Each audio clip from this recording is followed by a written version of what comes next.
I first met Byron and the team at Ehrenberg-Bass when I joined Mars. It was right after he wrote How Brands Grow, and Mars was one of the first companies that was exposed to that thinking and embedded that thinking into the system.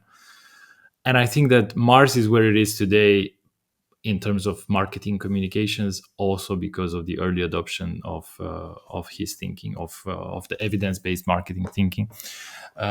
Based on that work, we built our own what we call growth philosophy, and still use that in every single decision-making meeting. I mean, it's a set of measures that are closely linked to how brands grow. And anytime we talk about brand performance, we only talk about those KPIs.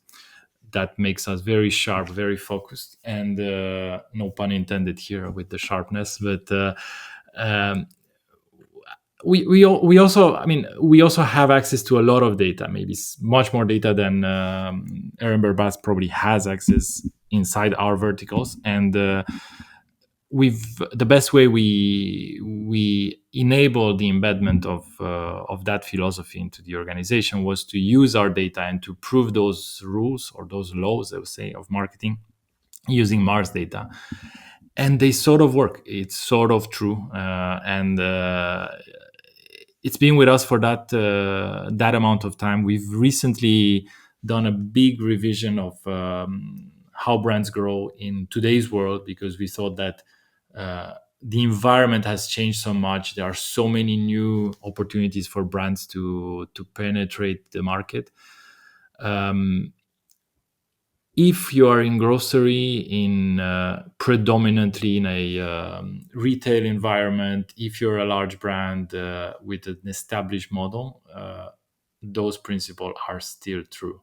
So whatever happens with subscription, with e-commerce, with the rise of social commerce and everything else, that could be applicable for some categories, but for, I don't know, detergents or candy or any kind of impulse category, surprisingly, those rules are still true. And yeah, that's my experience with the work from Ehrenberg-Bass, and I'm a fan, I have to say.